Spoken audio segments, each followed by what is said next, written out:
You know what? One day I should have everybody just... Can't be too careful, though, those weirdos out there. Where's the Warner Brothers of the side? Oh, gotta ask yourself, do I feel lucky? Marvel Legends Gauntlet, the Nano Gauntlet. Oh, wow. Oh, wow, that's cool. That is...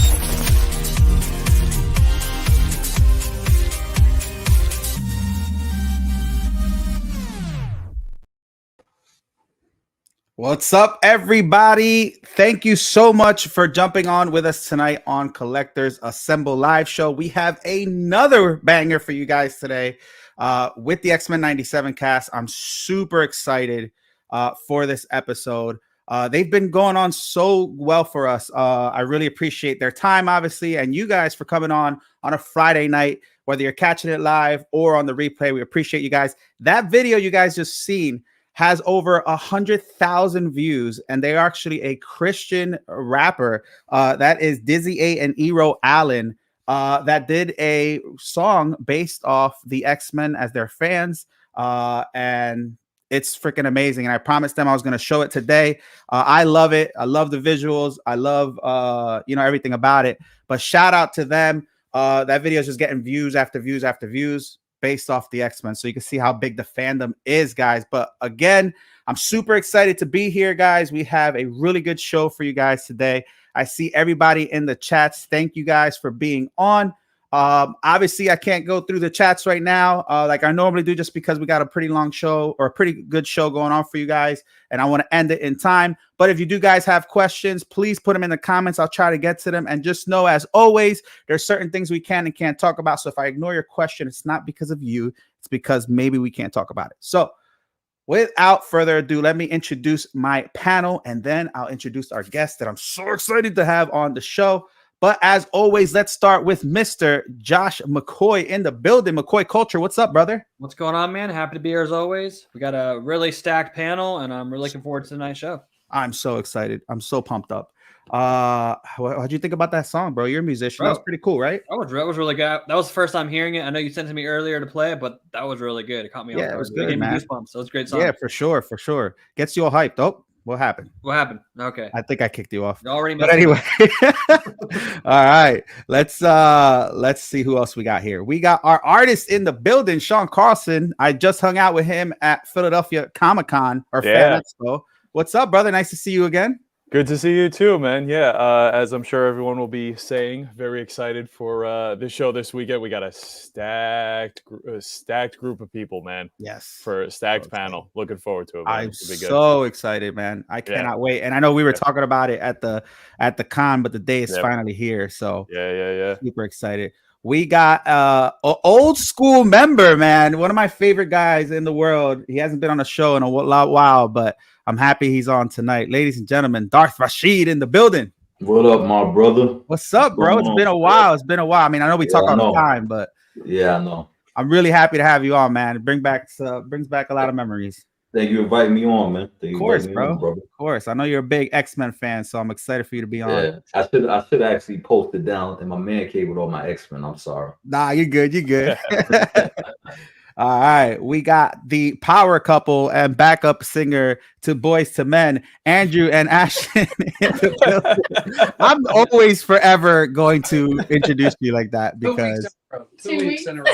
2 weeks in a row, and nobody knows what I'm talking about except like just us. So I can't wait to one day bring that up and show it off. What's up, guys? Someday. I know it'll happen. Trust me. What's up, guys? How you doing? We're good. All right. Now, when you got that piece signed, I know you told me this a million times. Did you get Allison to sign that yet? Yep.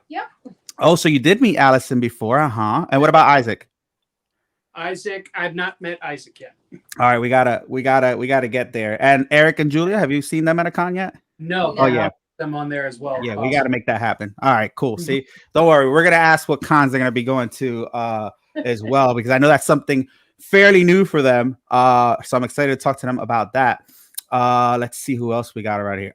Yes, this is our storm of the YouTube universe right here. Lumi on in the building. Oh, she lit up her storm. Hold on. I love that. Look at that light cloud. Look at that. Look at that. Oh my God, you got everything back there. That's dedication right there. Heck yeah, let's go. Oh, she got a storm hoodie, girl. You were prepared. Yes, I was. Yes. All right. I love that. It's so cool. Thank you for being on. Thank you. All right. Don't get shy on me now. It's your moment. All right. And then last but not least, my other brother here. Love him to death. Leal. What's up, dude? 1/6 scale man. What's going on with you, bro? What's up, bro? Thank you for having me. Don't be hitting me with that soulful voice of yours. What's up, man? Nah, I'm just saying, what's going on with you, bro? I'm ready to go, man. Like, hey, it's you know, this is dream come true. You know what I mean? Again, like it's seeing the X-Men back in prominence, like it should be, bro. You know what I mean? Dominating the airwaves, dominating like just any type of major media outlet right now in such a good way. You know, it should be. It should have been this way a long time ago. But you know, it's getting that they putting respect back on the name. Yeah, I'm so glad they're doing that. Yeah. So let's go. Yeah, man. I can't wait to talk about it, man. It's definitely something I feel like we all needed. I needed it for sure. It couldn't come at a better time. So for sure. But let's introduce our guests. And the first other power couple that I want to introduce.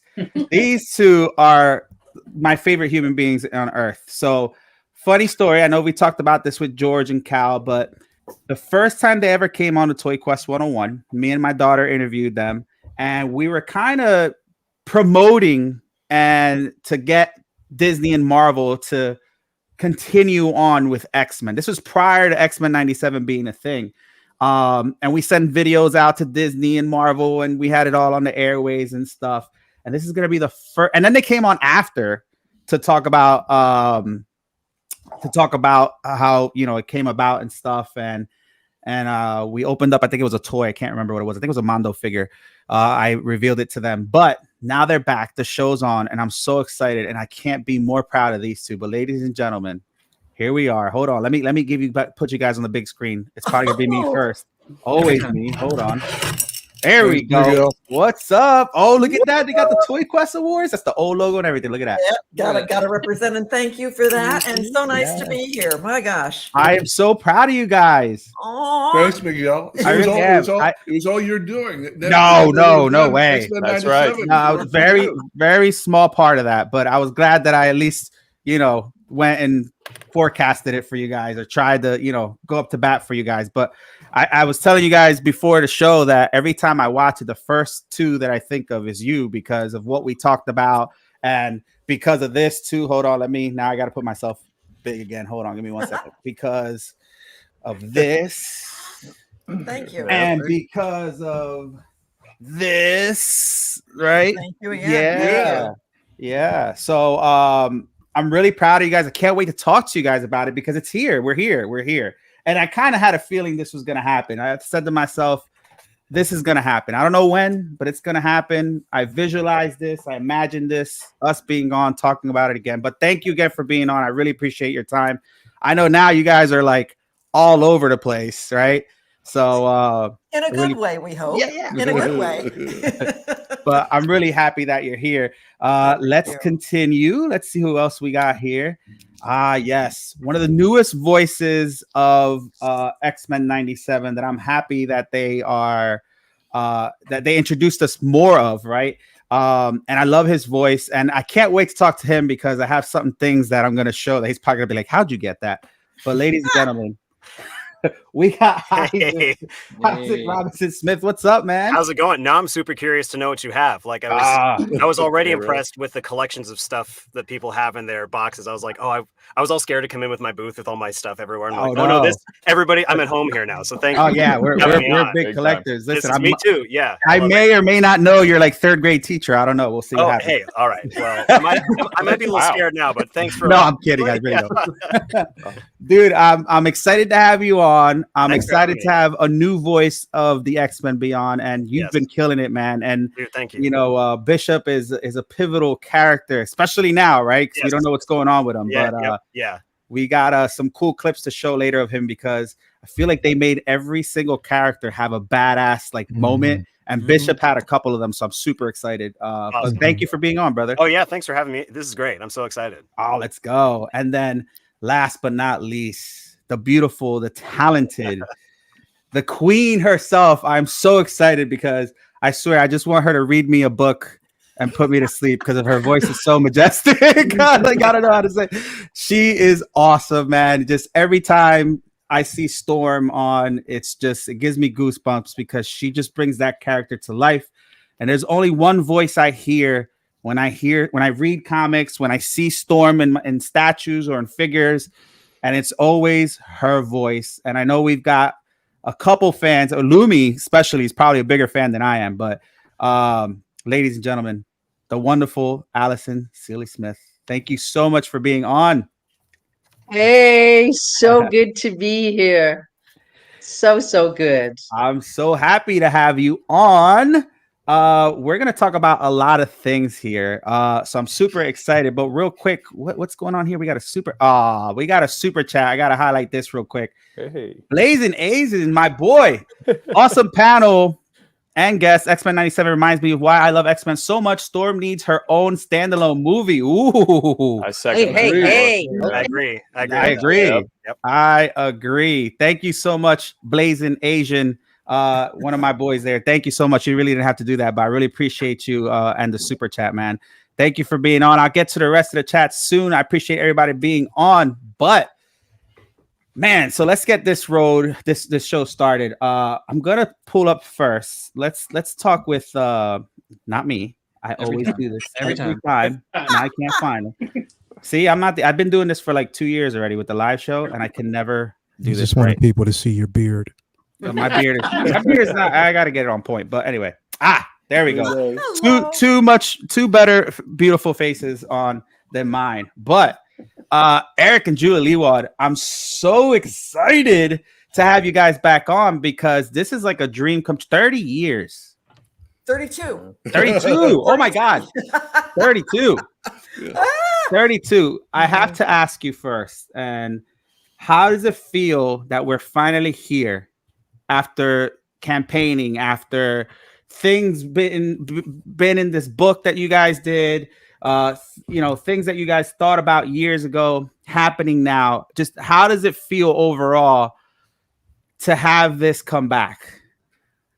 The amazing thing is, not that long ago, the two of us, we had not been attending cons or festivals, and we knew there was a fan base, but we didn't have a sense of how big it was or what kind of enthusiasm there was.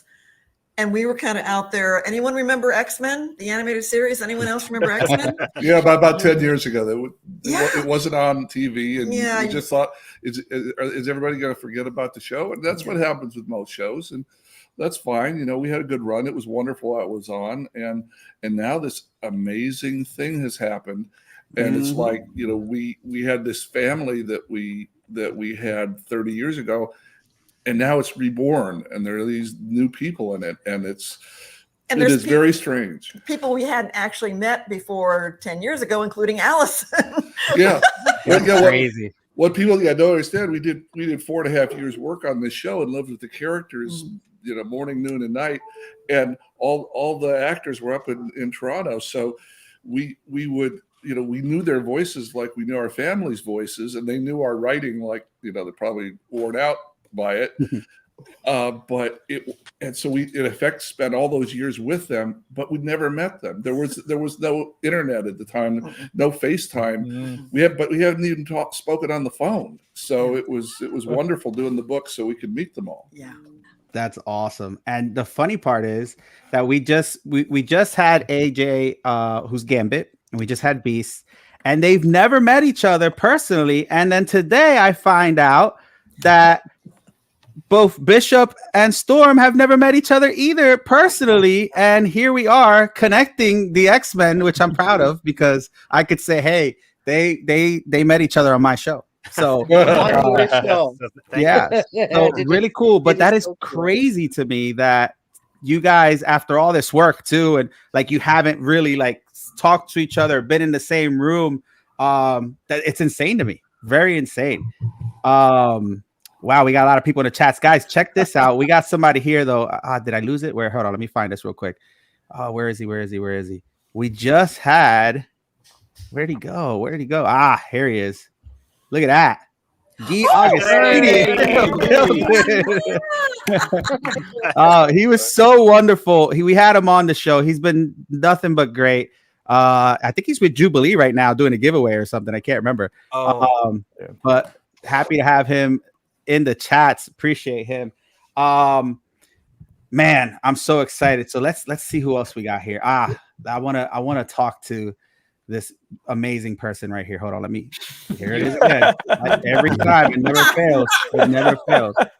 Here we go. Hey, hello, Miss Allison. How are you?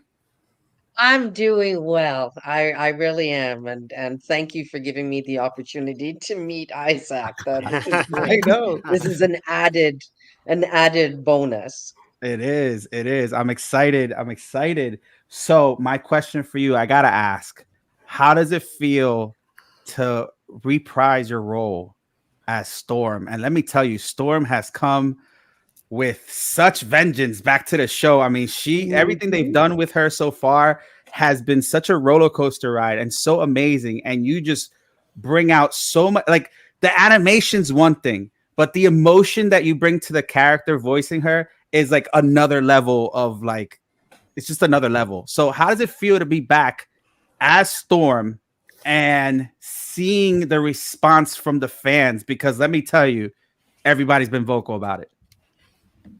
Well, you've hit the nail on the head. That's the big difference this time around. I mean, it's I can use all of the superlatives about what it's like to be back and to be doing this. It is fantastic. It is something that you would never have thought would have happened. I mean, X-Men the animated series was an absolutely fantastic show. Eric and Julia, I mean, what they created is it's historic. But then it was done, and like most actors, I had just moved on, next gig, and lots of years. So I think when somebody tried getting in touch with me and telling me that, Disney's trying to get in touch with me, they're bringing back the X-Men, my response was, yeah, right. There, and it's going to rain gold tomorrow and all the rest of it. But, it is a dream come true. I love playing Storm. I revel in it. And the big difference this time, of course, is that I'm just much more aware of how iconic this is. I'm much more, I didn't know what fandom was. Yes. So yes, and sometimes it's almost overwhelming. It goes sometimes from being this beautiful wave of love and appreciation that you're riding on that helps you to hit where you want to hit, and other times it's almost overwhelming because before it was me and the script and the director, and now sometimes the audience gets into the studio with me because I have met them, I have spoken to them, I know how much this means, and sometimes that's a good thing and sometimes not so good. But because I'm a theater actor, I think knowing and being able to see my audience when I'm in the studio is much more of a good thing than it is a bad thing when I get really nervous and I go, oh my God, this thing is so big that I'm a part of. This is so it's amazing. And it's funny because I think we spoke about this before with Eric and Julia back when they were on before. I don't think you guys realize, I guess obviously there was no social media back then. I heard rumors about like letters not being shown to you guys from the fans back in the day. But do you find it crazy that when X-Men was out, the animated series, and I know you've heard some of us talk about it prior to jumping on the show. For me, I grew up with that. That's what got me into comics. That's what was my kind of like hideaway to like a different world, right? I loved it, right? That's what got me into the hobby. And the amount of fans out there that you guys didn't know of, right? Like, again, it saved Fox, right? It did so much and it was a cartoon meant for adults too, to a certain degree, right? And it did so much for so many people. I feel like now you guys are living what you should have lived back at X-Men 92. So now you guys are obviously, like Eric and Julia said, have been going to cons and you've been getting the lines and the fans and stuff. And you said that, you probably feed off the fans with you when you're, doing your thing with Storm, which is cool. Like, how does it feel of people walking up to you and saying things like, Storm, you meant so much to me. You're the person who I, hear when I'm reading the comics. What does that mean to you? And how do you feel knowing now that you've been such a real life superhero for people for so long?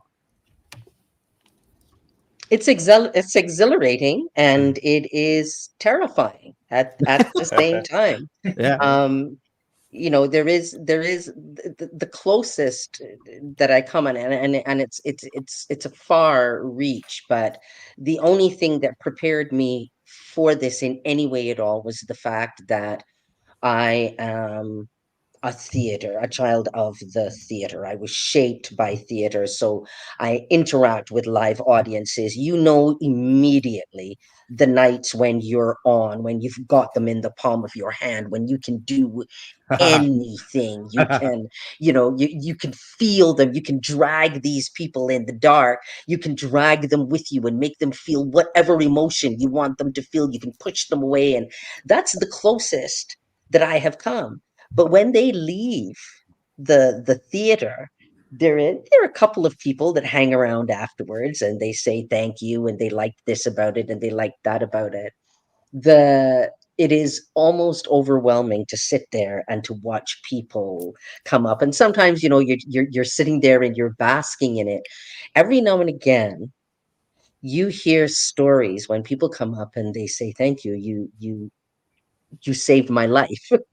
The X-Men saved my life. I was going through, and they will tell you what they were going through, and the fact that they had this to hold on to. And those ones touch deep. And the ones that I really like, when I go to cons sometimes, and Black people pass, and they might not stop. Sometimes they come and say hi. Sometimes they come and, get their autographs. And sometimes they just walk by and they look at me and they stop and they just mouth. That's good.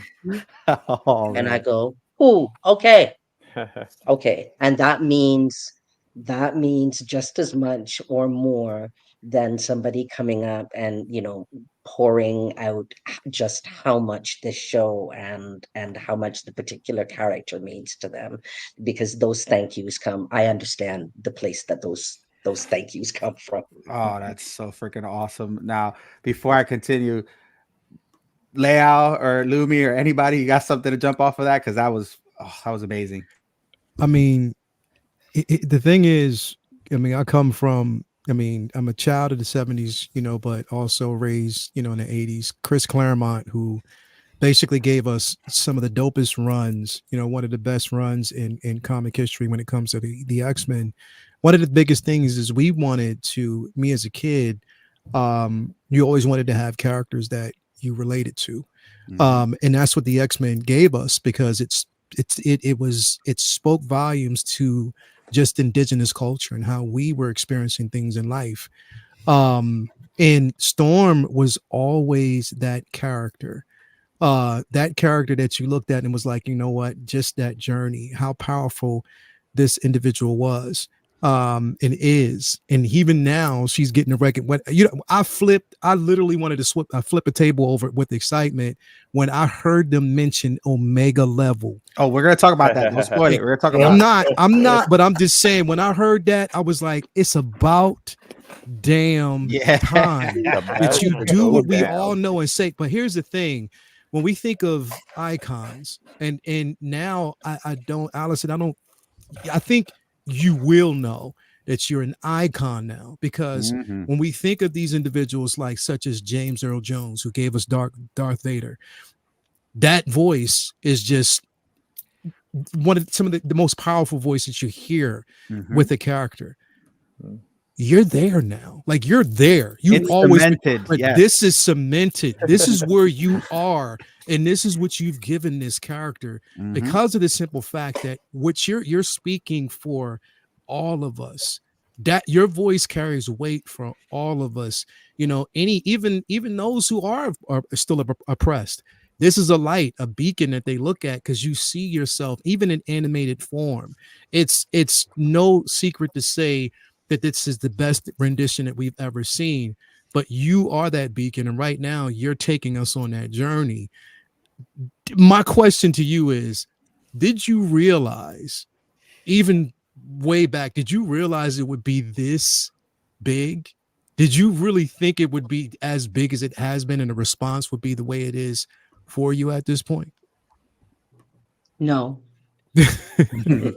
No. No, I didn't know. I knew that I was a part of something good. I knew that it was a gig that I appreciated. I knew that I loved my time in the studio. And it was a few years later when there were two things that happened that that gave me a hint, just a whiff of what this was.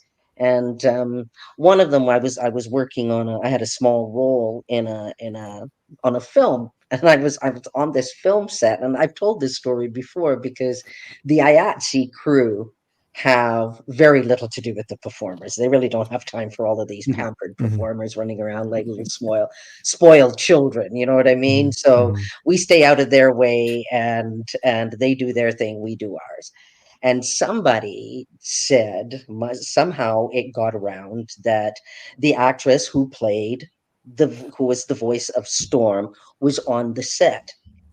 And it was amazing because all of these men dropped everything that they were doing and they all congregated around me, and it was like, wow, you're Storm, this is so cool. And they're yelling at each other across the set. It was like everything came to a stop, and I'm like, what the hell's going on? Like, what is this? And that was the first time that I sort of realized that what kind of impact, how this was resonating. And then the other one was, I lived out in Scarborough, and Scarborough is like an inner city suburbia in Toronto. And kids found out that I was the voice of Storm, and I remember them just sitting there. I was at my kids' softball game, and they just sat at my feet and looked up in my face like this, and they wouldn't move. And I'm like, you guys okay? And they're like, could you do Storm?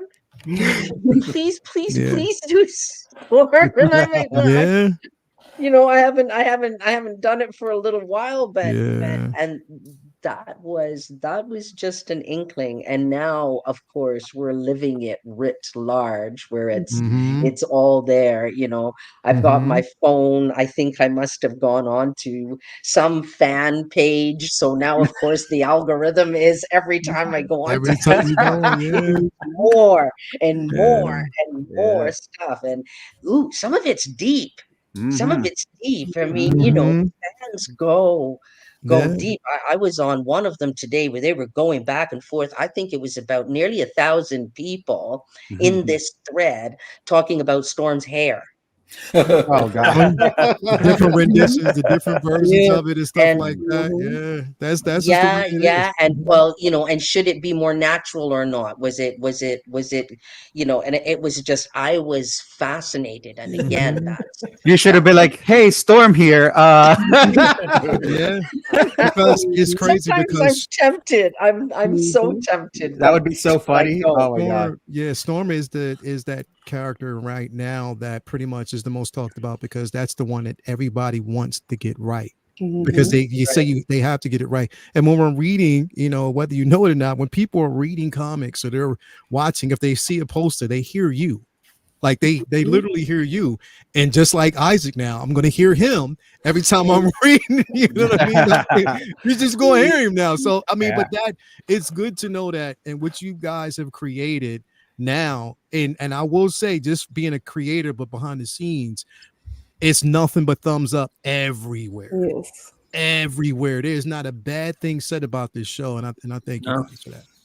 Yeah. So real quick, before I get to our bishop here, Isaac, I want to show, because I know we're on the whole storm kick right now, but I want to show, not only do we appreciate you in that way, but we have a couple artists on our panel, and I want to show off some of their work. And they probably don't know I'm going to do this, but I'm going to do it anyway. I'm going to put them on the spot.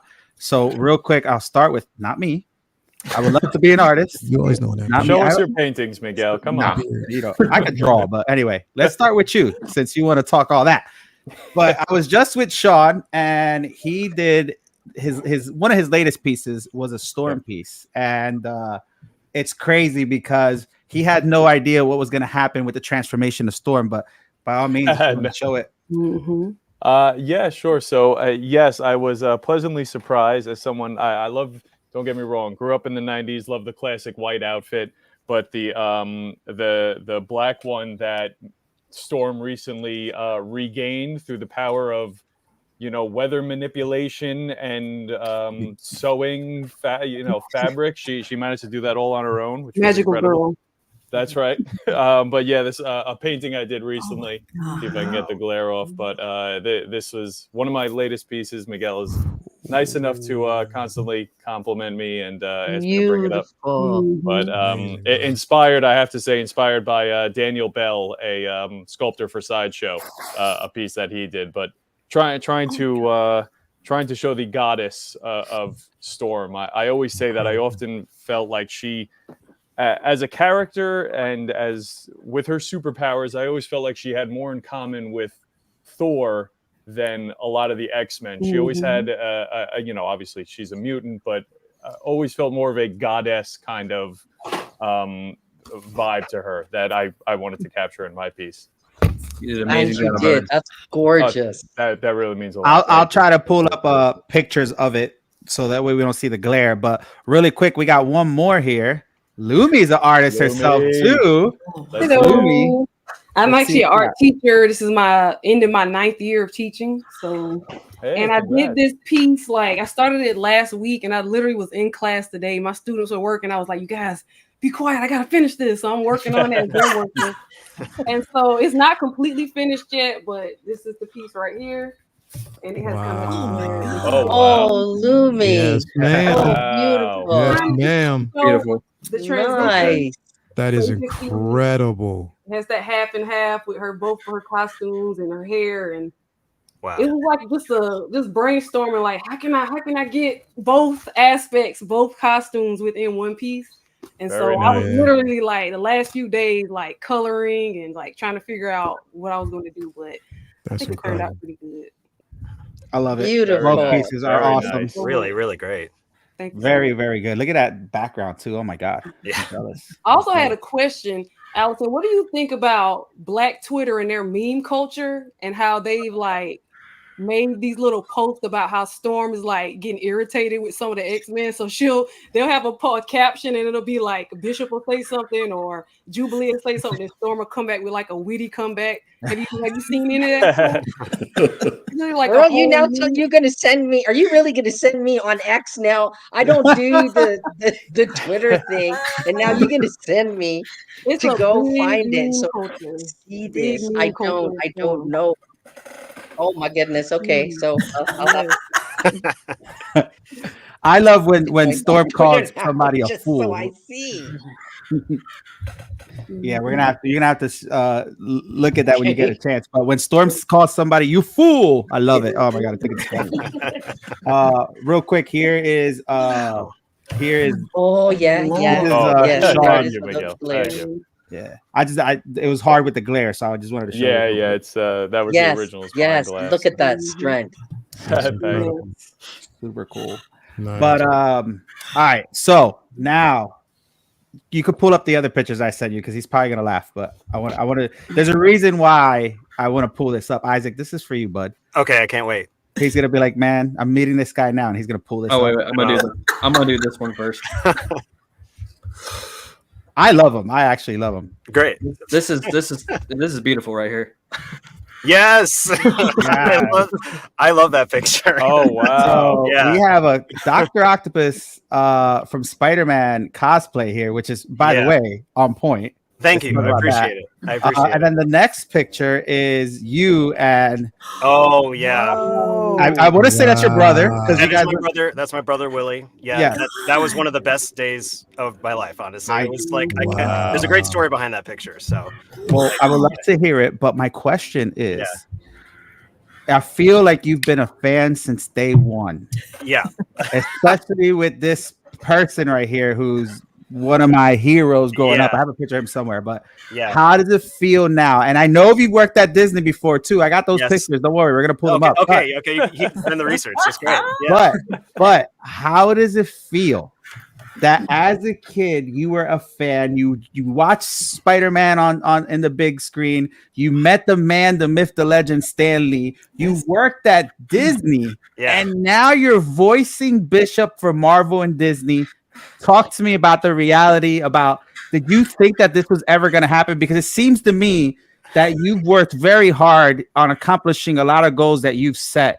And now you're literally Bishop, and you're doing a fantastic job with Bishop, by the way. I love it. Thank you. I can't wait to see more of him because I know stuff is going to go down. But talk to us about where you came from and how you got here now and playing Bishop. I mean, there's so many emotions. I mean, I definitely, for sure, Alison mentioned, well, first of all, thank you for introducing us again. It's so great to meet Alison. I was going to say the feeling that I have is like one of those little kids looking up at Alison as Storm. Like I still feel like the little kid inside. Because it's just where I started was, and actually it's reflective of Alison's story. I started in the theater. That's where I got all of my education. My mom was a theater actor. I got so I was basically like, I like to say that I was born backstage because I've been doing performance like my whole life. And the weird thing is I never thought that voiceover was a job. I did voices ever since I was like 2 years old. I love music and I've been a singer my whole life and I play piano and everything. But I just thought it was something fun to do as kind of a hobby. I mean, me and my brother grew up watching cartoons, including X-Men and Batman the Animated Series and Spider-Man the Animated Series and all that stuff. And we'd make up our own episodes of shows together. So he was really the catalyst for my love of performing with someone else in that way. And I don't remember exactly how I just continued doing that. I continued making up voices. In fact, my mom loves this story about when I was little, I was about 3 or 4. I was walking around the living room, not really saying any actual words, but I was making sounds that were like consistent. So like something was being said, like I had the musicality of whatever I was saying in my head. And that's actually how I hear speech. I hear it as music. I don't hear it as speech. I hear it as a melody. Interesting. Right. And so I was walking around the living room, little kid, saying something over and over again, but very consistently, but with no actual words because I couldn't really talk super smoothly yet. And then one afternoon, The Little Mermaid happened to be on the TV, and my mom realized that I was actually performing "Poor Unfortunate Souls" from Little Mermaid. I just couldn't really sing it or say the words, but like that was the beginning. I was just repeating stuff that I heard.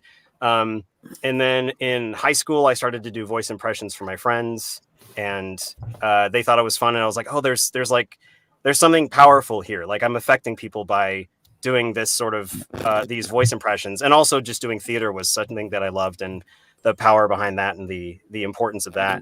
But then everything shifted when I saw the Inside the Actors Studio episode where they interviewed the cast of The Simpsons. And as soon as I saw those people doing those voices, I was like, oh man, this is a job. I can't believe what? And so I thought that all bets were off.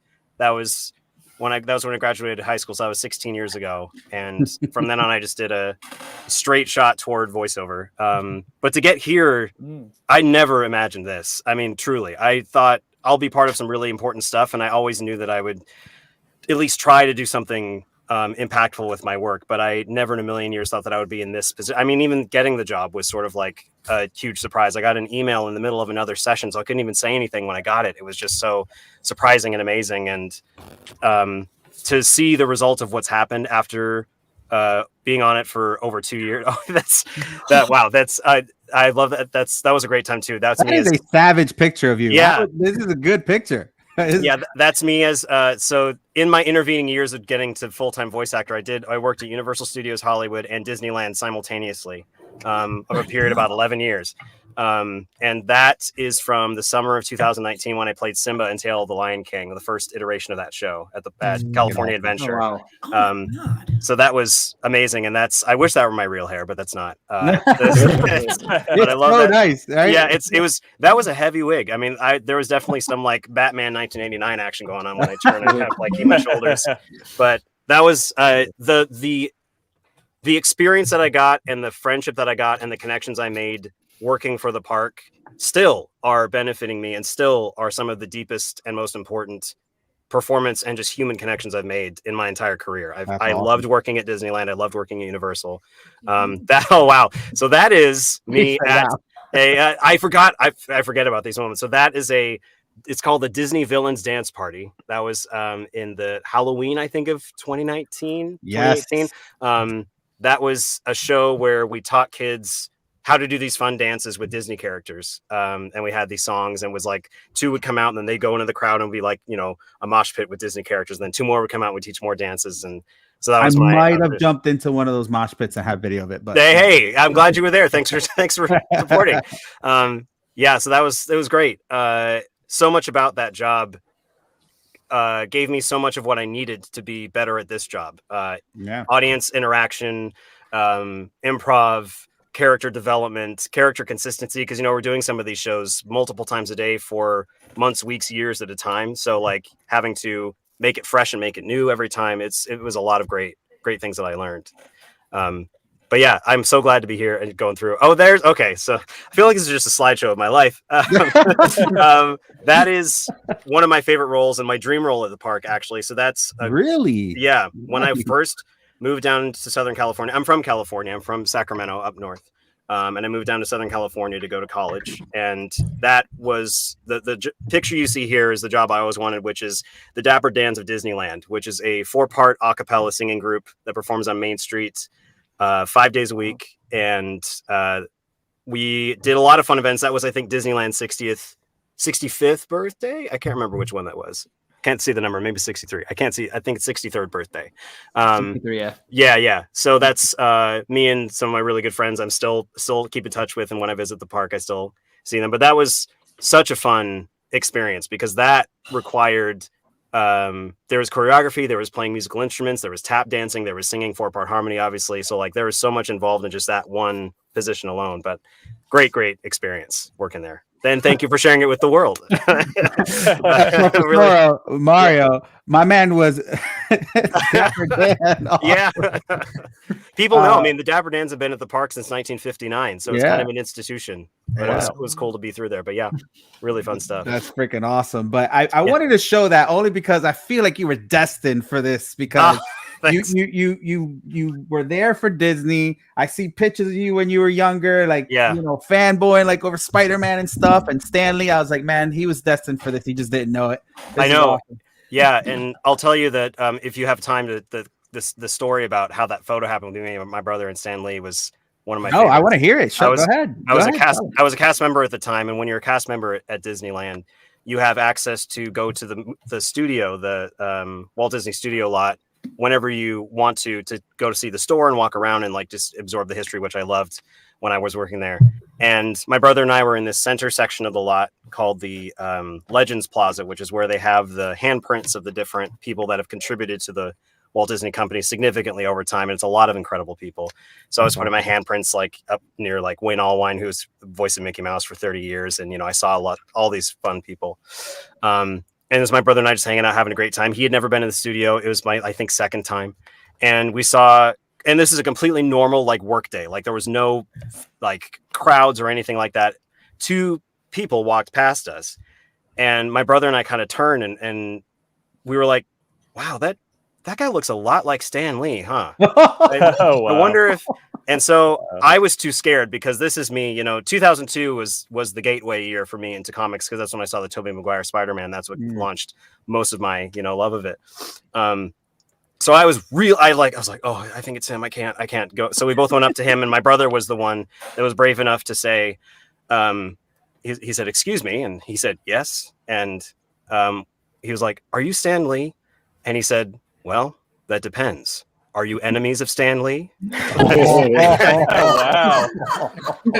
And he said, "Are you someone that will want to have Stan Lee beaten up?" We were like, no, sir, never. And he said, "Well, then, yes, I'm Stan Lee." Oh my God. And we took that picture with him. I had like some scrap in my wallet that I had him autographed that I still have. We took that photo was then developed. My brother's a photographer. Now he does the news for space launches over in Florida. But at the time he developed a whole, all the launches that happen over there. He's covering all that. It's amazing work that he does. So he put all these pictures into a calendar. So I have that version of the photo and then I have the digital one, but that was like, had I known that was like the germ of the beginning of this journey to get to where I am now, you've never been able to convince me that it was true. But that's how I met him for the first time, and I'll never forget that day. That is so awesome. That is a great story. I love that though. I'm telling you, you're destined. It was all there. That was the universe telling you, like, bro, you're gonna be Bishop. Yeah. Well, and this is also not my first foray with the kind of the connection of Disney and Marvel, because something else that I was lucky enough to do is I am the voice of Black Panther for Disney parks. Yes. So in Avengers Campus here and in Paris and the cruise ships, I'm the Chadwick Boseman sound-alike voice actor for that. So I've been doing that since late 2020. But that's been pretty incredible too. So all of these like little markers. I feel very lucky and very privileged and really just grateful for all of it. That's really all the biggest emotion I have is grateful and being humbled by the experiences. So you guys are amazing. So talented, right? So talented. Now back to these two. How does it feel to have so much talent play your characters? Like, I've never asked you this before, right? But I wanted to ask you now because, and I did this purposely so you guys could hear how talented. I mean, obviously Alison's amazing, right? But we got a little bit of a story behind Isaac and how, he was a performer and did so much. How does it feel to have so many great performancers and like so many great people not only play the older X-Men 92, but now in 97? I mean, how does it feel for you guys to have these guys play the characters that you guys wrote about? We're just crazy grateful. I mean, anytime you work out here, as anybody that's tried to cobble a life together in Hollywood can tell you, because we moved out here from Texas and Tennessee, so we didn't really know anybody, and we just kind of make a life out here. But you take pretty much every job you can grab because they're few and far between, and you try to make a career going. And 8 out of 10 times, it works out okay or not so well. And then once every 10 or 20 years or so, maybe if you're lucky, some magic happens. And the cast was a major part of just this absolutely once in a lifetime magic that happened with X-Men, because we got this job and we didn't know them before this show, dropped in our lap this amazing world that we were able to write in, amazing people at Fox that wanted us to write as adult as we could, as opposed to dumbing it down.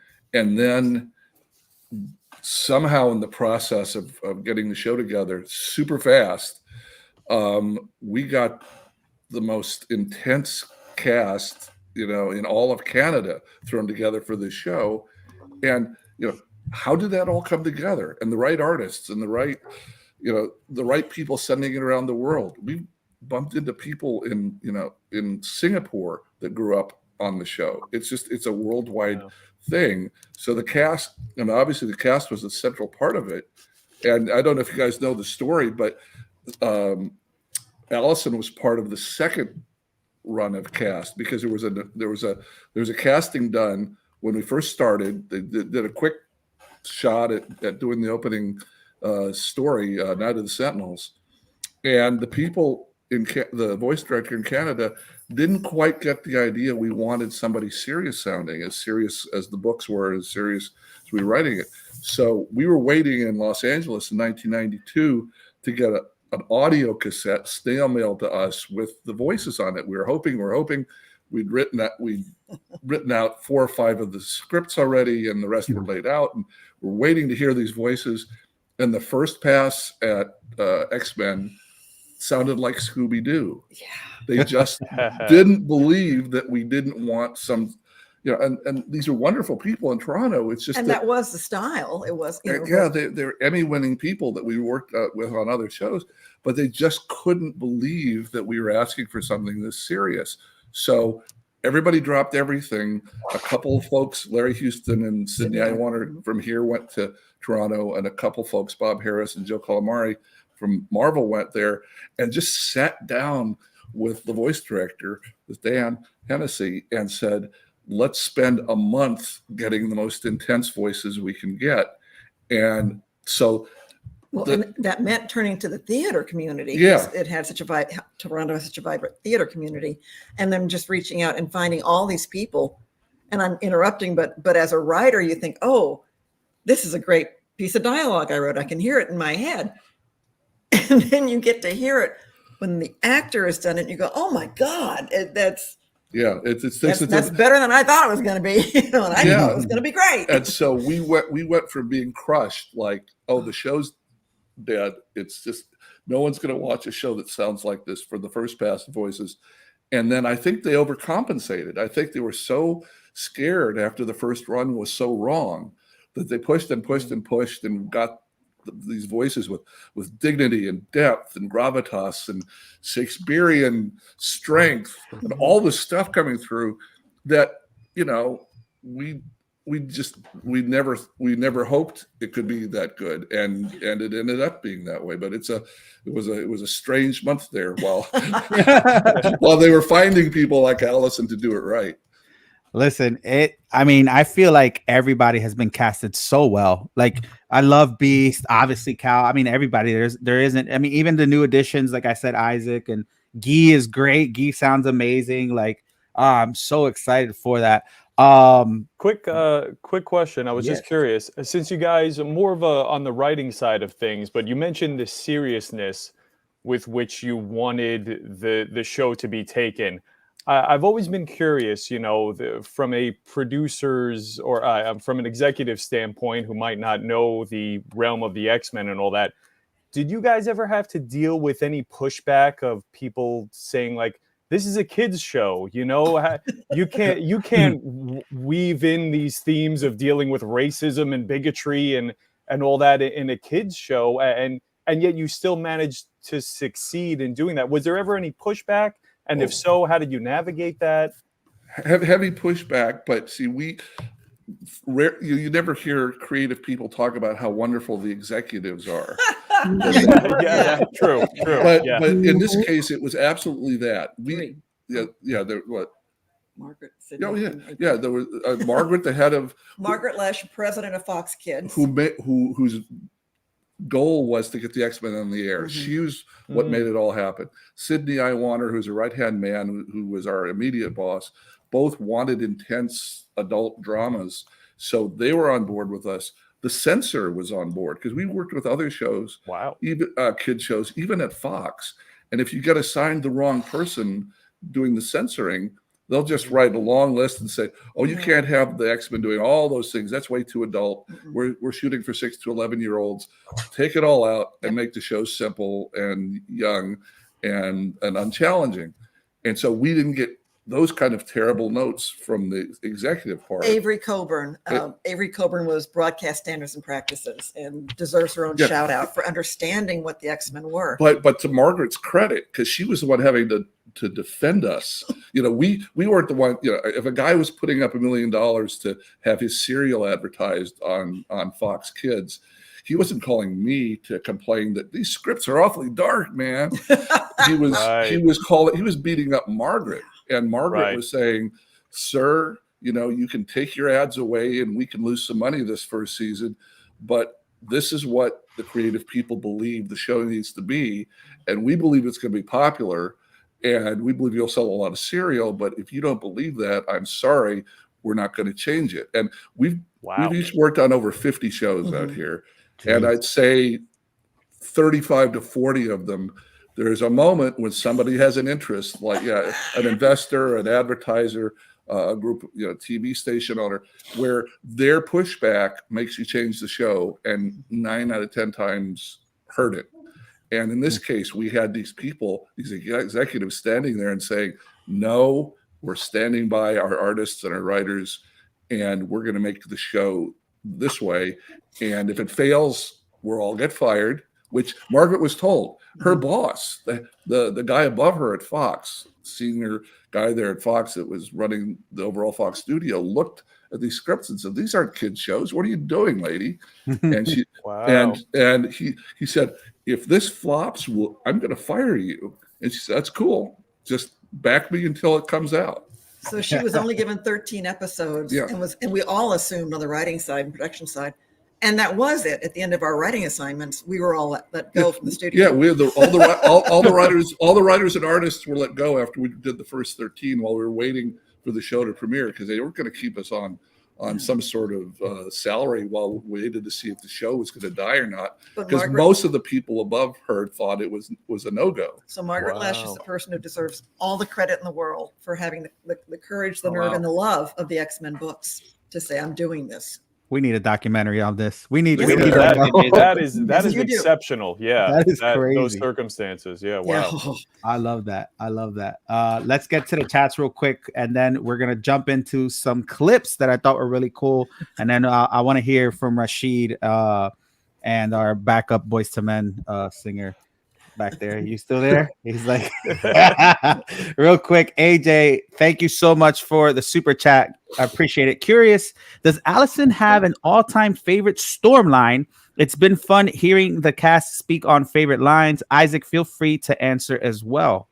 A favorite Storm line. There are quite a few of them, and part of my problem is that I have a tendency, and it's a habit that I picked up really, really early in my acting career, which is once I'm done with the script, it's the machine is wiped clean. It's wiped clean, yeah.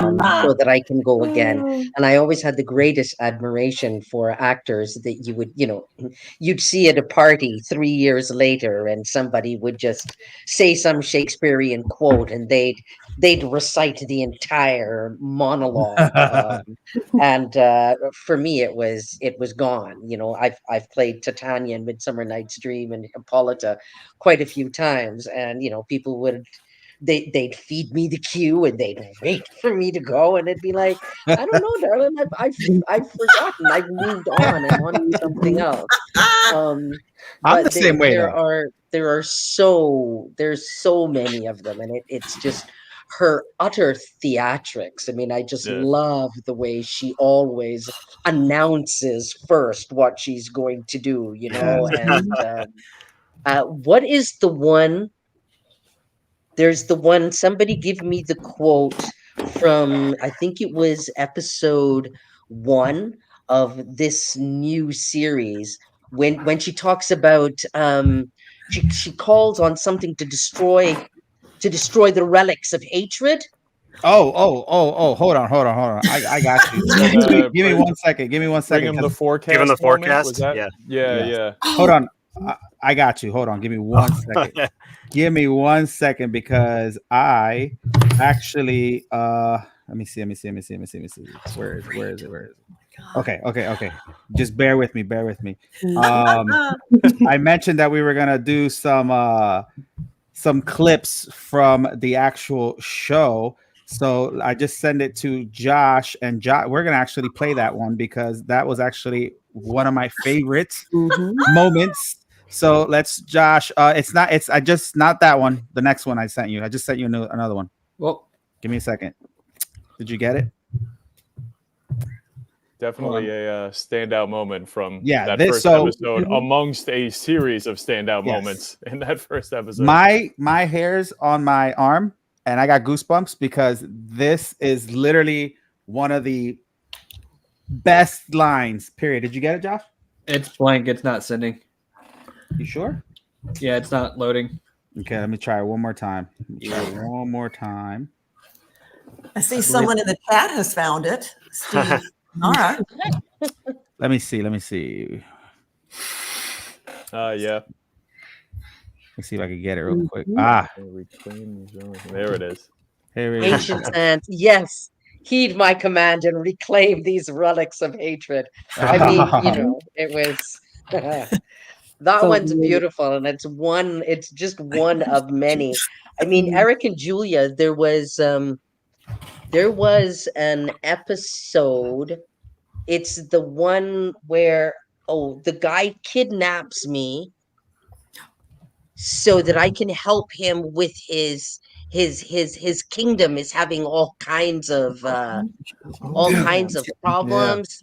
Yeah. Stormfront, I think that's the name of that. Yeah, it's a two-parter called Stormfront. Yes, and it was a two-parter, and she's got some beautiful ones in there where she just, I mean, in an attempt to make things better for him, except he turns out to be not a very nice guy at all. But those are gems. Those are gems. I got to call out One Man's Worth, the two-parter, where in an alternate hellscape, we learn that Wolverine and Storm are a happily married couple. The world's on fire, but they are actually married. And then they have to make the choice, the ultimate sacrifice to sacrifice.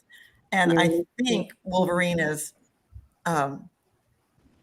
it was good, darling. And I think your line is, it was the best tough guy. And it's like, that was like the shortest line, but it was, oh my God, I'm crying. It was beautiful. My favorite was in that same episode. There's a framing device where you see them for 3 minutes during current time, then they go off on their time travels. At the very end, they've got a couple minutes together, and they're both of them are in casual clothes, and they're kind of flirting with each other. And Storm says, Logan, are you flirting with me? And there's this electric chemistry that comes across in that scene.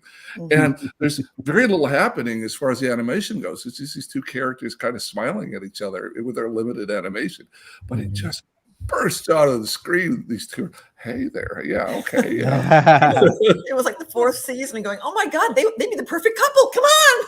We need to have more episodes. Oh, do we have it? Did we get it? No, I don't think it's working. It's okay. Oh, wait. Here it is. Give them the forecast. Omega level threat detected. Great music, too.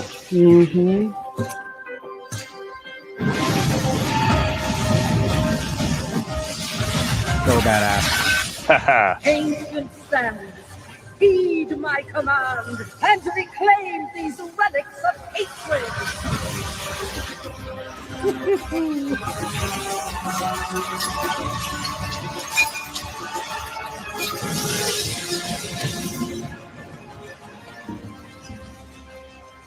Wow.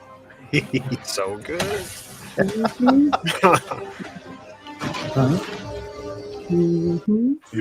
That was literally, and Leal talked about it earlier, mentioned it earlier. I told him don't spoil it, but literally had goosebumps. That was probably the bad. And again, like Leal said, Omega level threat. When they said that, I got up from my seat. I was like, yes, let's go. And then when you did the performance and the music and the animation, everything just came together so freaking good. I want to ask Darth Rashid. Rashid, what did you think about that moment, man? I know you were big on Storm. When you saw that moment of her, them showing the actual power that she possesses, how did you feel as a fan? I was saying it was about time. You know?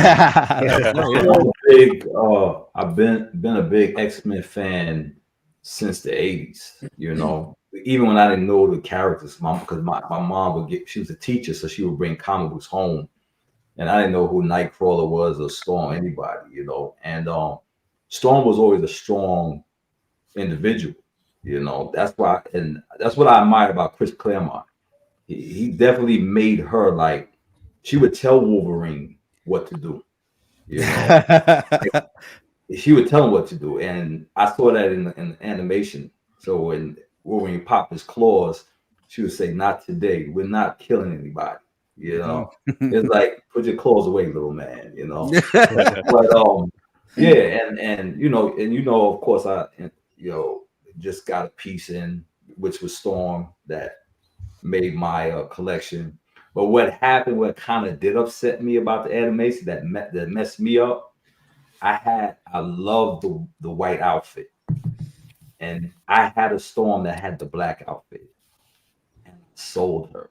You sold it? Oh, yeah, man, I messed up.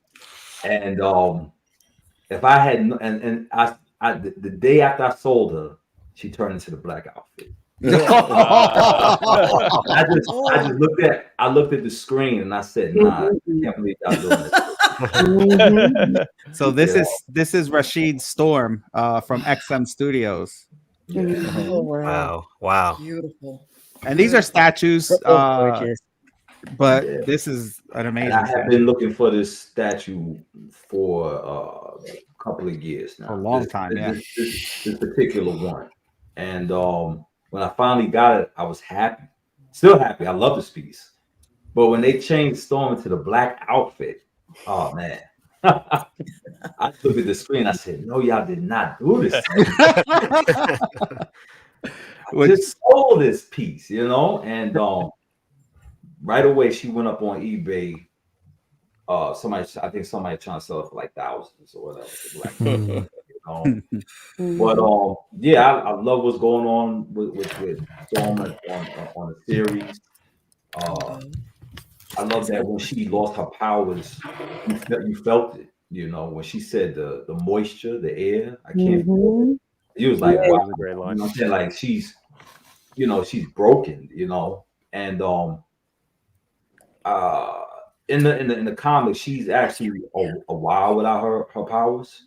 But she still shows people that I could get it on with powers or without, So she was always a strong character, and that's why I always was like, I hope somebody plays her that gives that. So then when I saw the animation, I was like, this woman has a beautiful voice, Especially, I love the part when she and Jean Grey had that. She said, "My sister." She said, "My," I can't get. She was like, "My," whether it's throwing your mind, my sister, something like that. Oh, when she was with Jean in the room. Yeah. Well, the latest episode in the when they're flying, about to go to battle. Yeah. And another thing is what you don't see nowadays, this type of era that we live in, when Ford's told Storm he loved her, and she slapped him. She was like, "You're a fool," But yes, I love what she said. He was a fool in love. I mean, you don't see that in 2024. You know what I'm saying? I was like, "Damn, I wish I found me a Storm to slap me and make me love her." But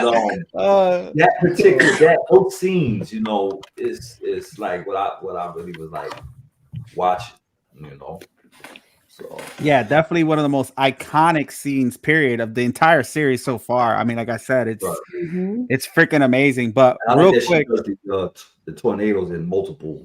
Oh yeah, and and she froze like the desert too, or wherever they were at. That was pretty cool. Yeah.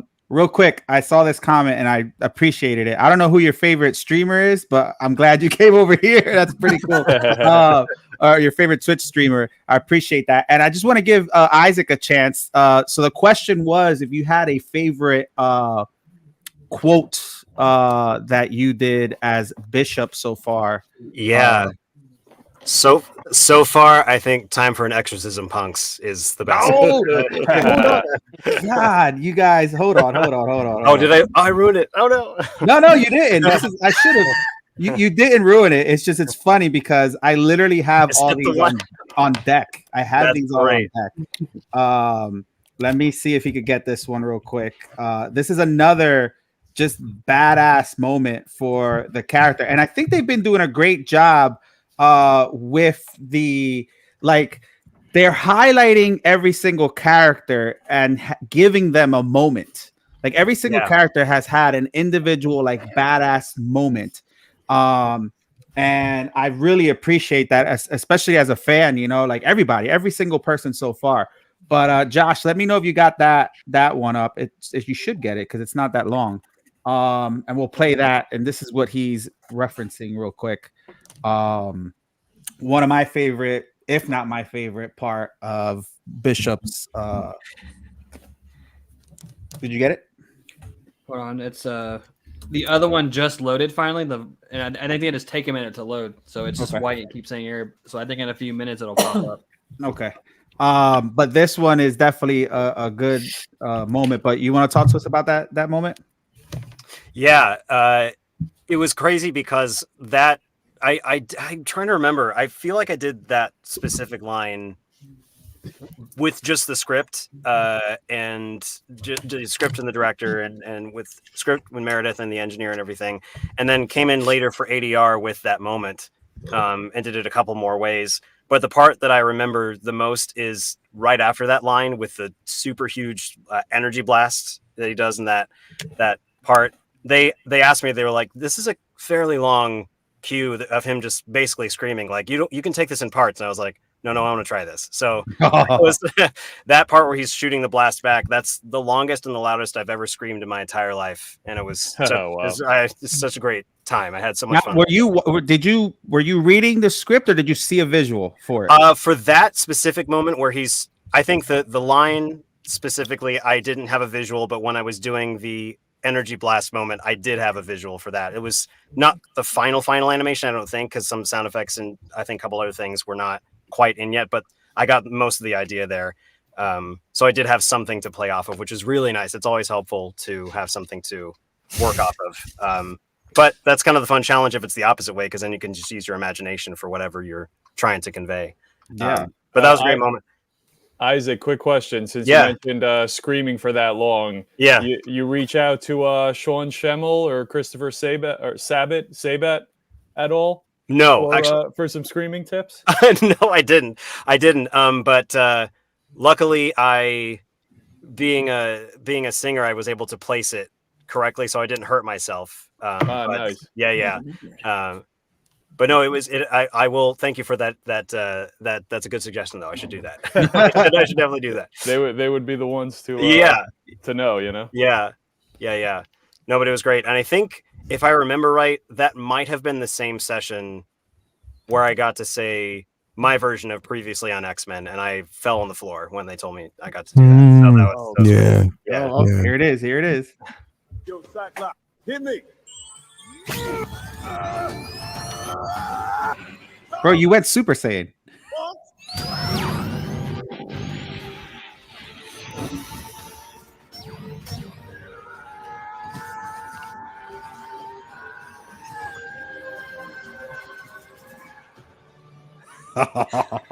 Nice. You're welcome.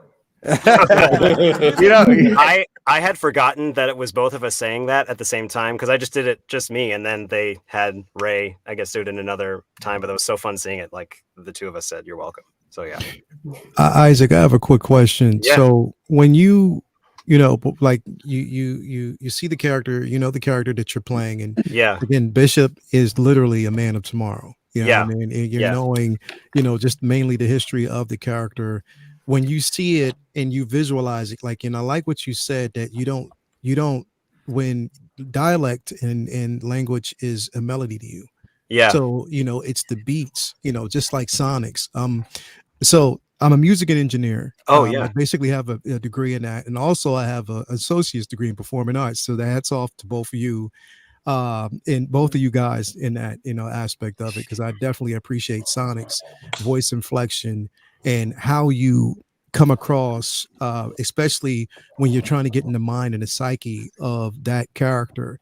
How was that aspect of it for you? Like, did you just get into the rhythm of the character? You see the way that character moves, how it's portrayed. How was it finding your voice, like finding the actual voice of that character? That's a really good question. I think part of it was having some reference as far as feel, Philip Aiken's original performance as the character. I kind of had I was lucky to have a roadmap of some kind to go with it. So like kind of a feel of what the character was. And then I sort of just gave my take with it based off of, I had no visual other than the original show. I didn't know what the new design was going to be like. But the direction and sort of where it sits, I guess, musically for me, is, and I can't remember where I first heard this, but it was sometime in the early recording sessions, where they said basically what we're going for is a black Clint Eastwood, is what I was told. And so a good line. And so That's a that's good when one. the smokiness started to come in, you know. Yeah, See, like yeah, the I like the visual, like the widescreen bars next to the eyes, like that whole thing. That's, I sort of went with that music and that feel and that vibe, and so that's sort of where I was centered after that. I was like, okay, I understand where this is going. Yeah. And just played around in that world.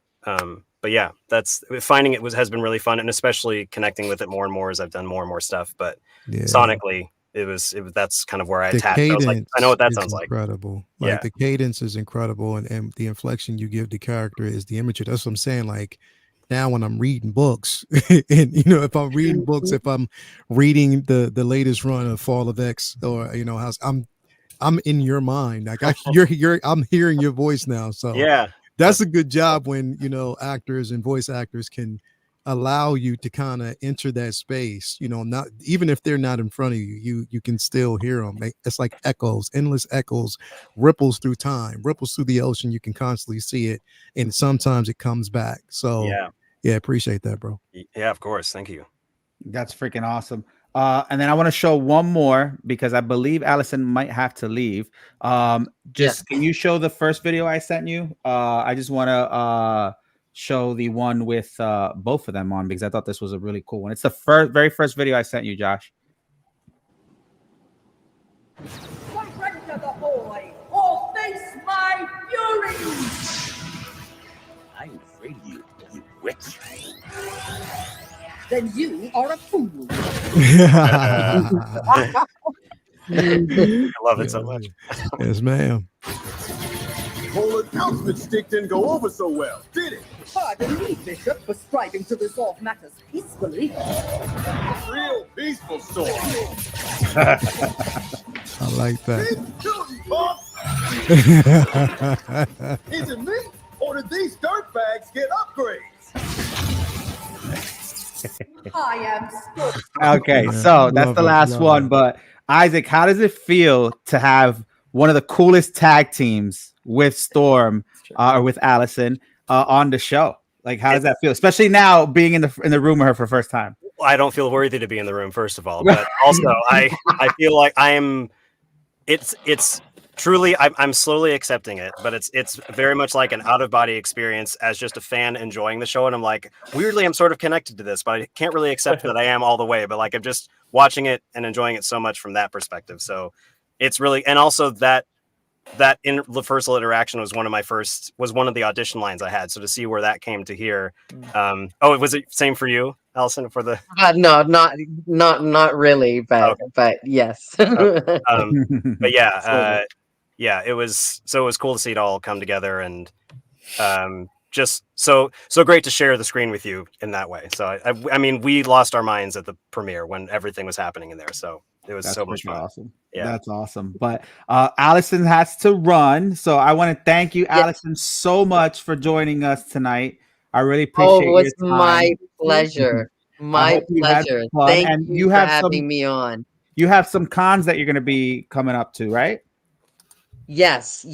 On June 8th and 9th, I'm going to be at the Brooklyn Comic-Con, and at the end of the month, I'm at the Nickel City Comic-Con in Buffalo. That's on the 29th and 30th, I think, or at the end of the month. So I've got one up at the beginning and one at the end, and I'm working on something that may be happening in the middle of the month, but I can't talk about it because the contract isn't signed yet. Well, whatever it is, I wish you the best.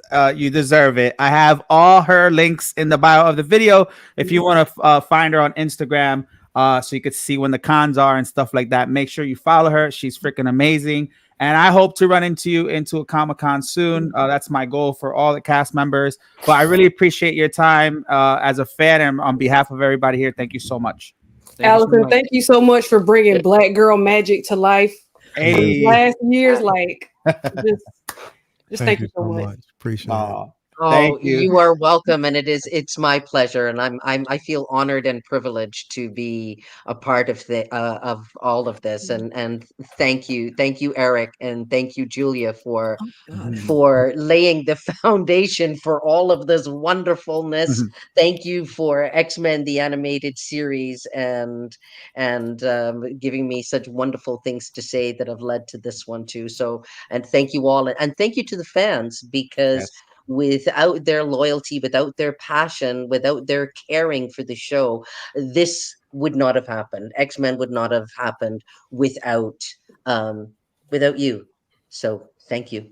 Thank you so much. You have a good night, okay? Thank you. All righty. Thank you. Nice to meet you. Thank you. She's so awesome. So real quick, continuing with that, I want to show this because I want to ask Isaac how he feels about things like this. So this that's so cool. This is from but this is a Bishop from the 92 series, but yeah, I have exclusive news that somebody's going to be making X-Men97 statues soon. They haven't announced your character yet, but they will be. But how does it feel that now you're seeing obviously the figures, the Funkos, all this stuff, and they just released the Bishop figure from Marvel Legends, yes, from X-Men97. It was a Bishop. But how does it feel to go to a store and be like, "Hey, that's me"? It's pretty wild, and it's really it's kind of a cool full circle for me, because was my experience when I would want to continue the adventure beyond just the show that I was watching. I would get the toys, and it reminds me, like I mentioned earlier, about me and my brother using action figures or anything we had to continue the stories the way we wanted to. And a goal of mine has always been with this work to, I've always said, something that I've said is, if I can create characters that, the initial thing I said was, if I can create characters that I see later on like YouTube or something that kids are imitating just like I did, I feel like I'll have done my job. And knowing that from an imaginative standpoint with these toys and with these figures, that is happening with kids now, and that is something that is being, that's something that is occurring, is really, it's overwhelming. Honestly, it's another thing that I'm not quite sure how I feel, but just I'm trying to stay, I'm trying to enjoy it as much as I can, because that's something that I've had to work on, is just enjoying what's happening around me and seeing it in a full 3D. Like when they first came out, the action figure first came out in October of last year, and when I went to get one, I was like, this is kind of this is a really cool marker for where I've come, and I'm really excited to see what happens. So you own one? I do own one. Yeah, I have the action figure from Marvel Legends, and I have a Funko Pop, and something that I found that was really cool, and I have to show this to Eric and Julia at some point, but on Etsy, someone had a pristine collection of all 14 of the VHSs of season 1, and I bought that, and that's on my shelf now. So, and I have that. I also have Pride of the X-Men on VHS, and I found the 2 Pizza Hut variant ones too, all in plastic, and I put them in these cases. I'm like, this is going to be my X-Men display. So that's over there. You can't see it, but it's just, so I'm all in. I think it's so much fun. Hold on, I see them digging. Oh wait, sorry, we're digging. Yes, that's the one I had. That's the one I have. Yeah, with the card in the front. Yes, with the card. Yeah, and the comic in the back. Yeah. That is freaking amazing. Let's put this out into the universe. Hey, Pizza Hut.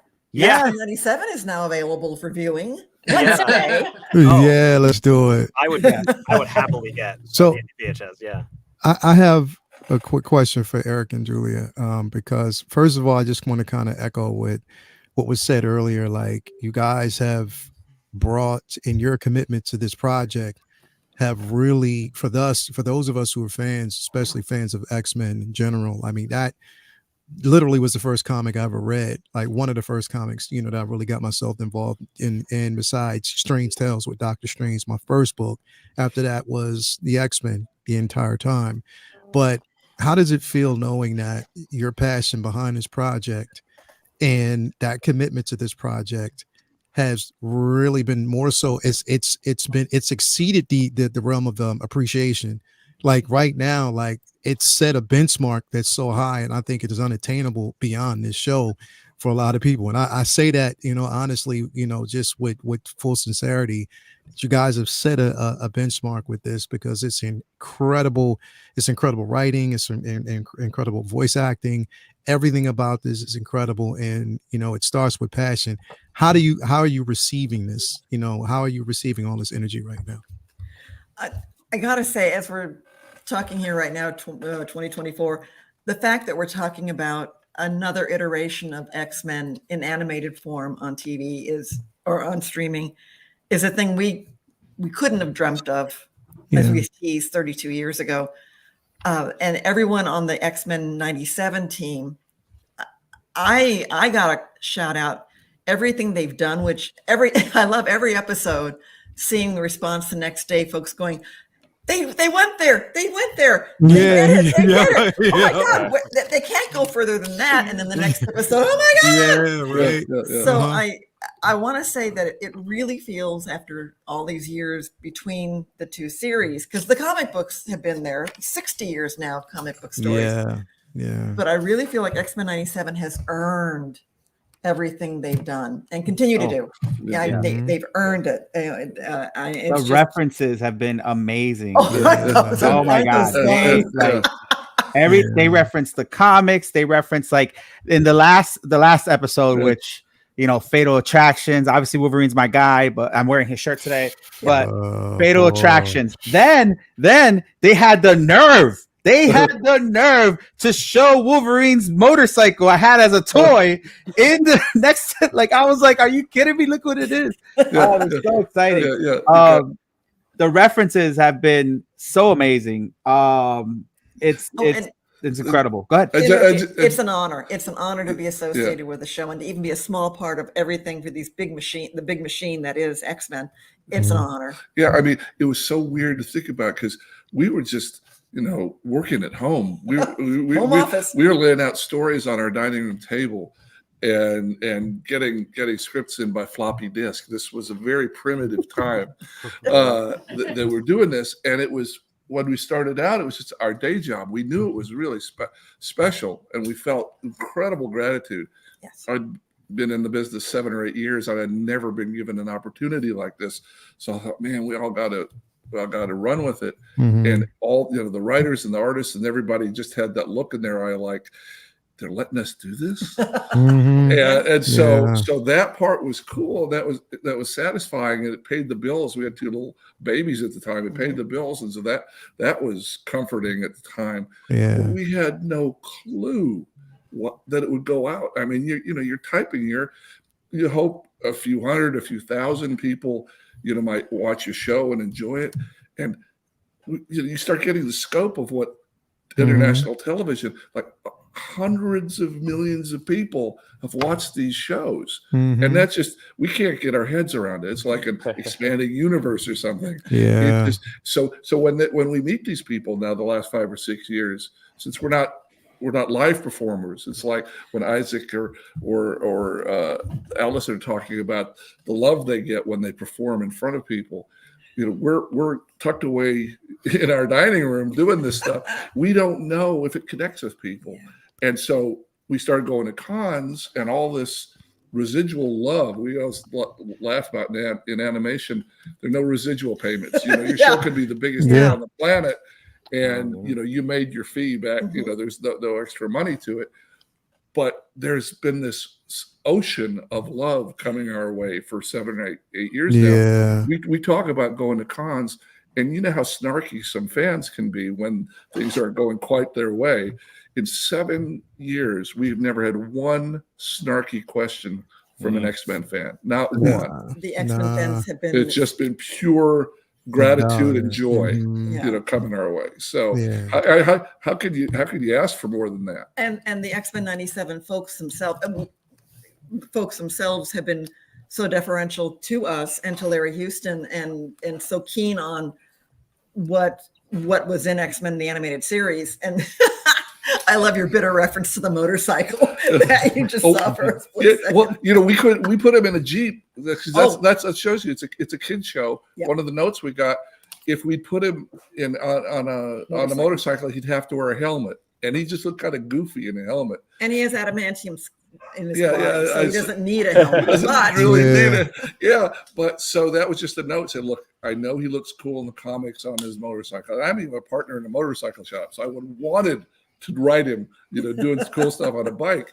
But that was just no. We could because of the the restrictions of being a kids television show. No riding on a motorcycle without a helmet. You got to, or like you sit in a Jeep, he's got his seatbelt on. No ifs, ands, or buts. Rule of law.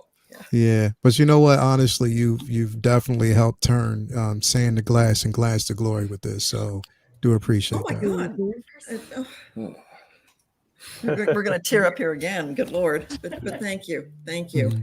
Thank you so much, and thank you for inviting us to be here and share this. This is amazing. Because really, you guys got to understand this. I know we did our best work in those 4 years, and we're proud of it, and we always will be. But this new show, our names are on, ours and Larry Houston's names are on, along with you. But it's like 130 somethings just spent 3 years of their lives making this wonderful new show. And we're kind of their first audience. We'll look at stuff and say that looks cool, or maybe we have an idea, or I don't know. But they did all the work. I mean, as I say, our names are on it, and we're proud to be associated with it. And we'll continue to be as many years as they'll have us. Yes. But it's their creation, and we don't want to take more credit than we earned on the new show. Listen, you guys, I mean, everybody's been doing great. I was trying to send a picture of the bike to Josh so he could pull it up real quick. But yeah, like if I'm on my phone, I'm trying to send him stuff to show, but check this out. So this is when I saw this, I was like, no, they just did not. Right. And then obviously, you got the cycle here. So I love that they are paying homage to toys, to the comics, to like just everything they're doing so right. And I gotta ask, and this is a question for all. Oh, there's the Bishop. Oh yeah, there it is. Real quick. And did I send you something else? I forgot what I sent you. Oh, and this is, by the way, this is Iron Studios. They're doing the X-Men97 statues. They already came out with Storm, Gambit, Wolverine. Josh, who did they come out with? Josh got all of them, I swear. What? I think it was Andrew. Or Andrew. I'm sorry, Andrew. Yeah, so they've got Storm, Rogue, Gambit, Cyclops, Jean Grey, Wolverine. Beast. Wait, no, not Beast. Wolverine, sorry. Right. So beautiful, yeah. They're gonna soon come out with other characters, Isaac. So I will send you a picture when they do. But really cool. And not for nothing, Eric and Julia. That Wolverine back there in the bed you saw for the first time on my show when we had you, and look at your collection now. You guys are just look at that. That's crazy. Look at the amount of stuff you got back there. That's so cool. Yes, but I'm only laughing because it's kind of catch as catch can. But we have been so fortunate to find the fun old stuff like the Pizza Hut. And the Pizza Hut glass. We had that. We had the original Pizza Hut cups and boxes. In our garage because we collected. You have a Chef Boyardee can? It's a piggy bank, so it's not grotesque. But it is a Chef Boyardee can. Yeah. Wait. So can we go ahead? I'm gonna let you talk to Pizza Hut for us because we're gonna clip this and we're gonna go ahead. Here's your. Let's talk to Pizza Hut. So. We want Pizza Hut to what? We want Pizza Hut to remember the good old days, which are now the new great days, with an X-Men97 combo of some kind. We don't care what it is because X-Men the Animated Series had the best back then. Pizza Hut, please. Yeah. Oh, and you have Wolverine slicing the pizza with his claws. Oh yeah, love it. That's amazing. And Lumi. Wait, did you remember the Pizza Hut days? Pizza Hut. I was 1 year old when the original show came out, but I did watch it, after the reruns and all of that. Yeah. But, no, I don't really remember the Pizza Hut. I love Pizza Hut. I hope Pizza Hut box. Pizza Hut does that thing. What? Nah, hold on. Let me see this. Yeah, that's an individual Pizza Hut. from Wow. the Pizza Hut. collection. That's so cool. Where Yes, did you find that at?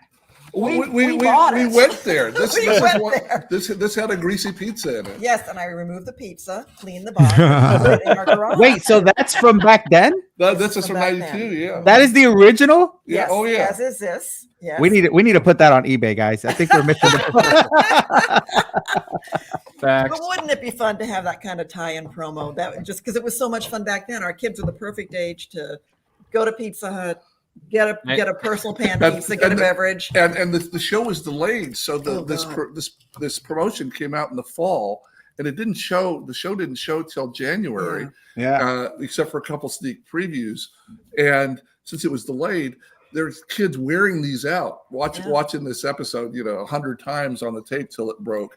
And that's what Night of the Sentinels, right? Night of the Sentinels, right? Parts 1 and part 2. We got the other one over there too. That's freaking awesome, guys. So you heard it here, guys. We want you heard it here, guys. We want Pizza Hut to do an X-Men97 theme for their pizza, Right. just like they did back then. There you go. Pizza Hut, let's do it. There we Boy, go. wouldn't that be fantastic? Oh my gosh. I want to move on to these two because they've been quiet. But I want to show off for wait, the shirt. Yeah, can we talk about the shirt? Oh, nice. So what about yours? Oh, yes.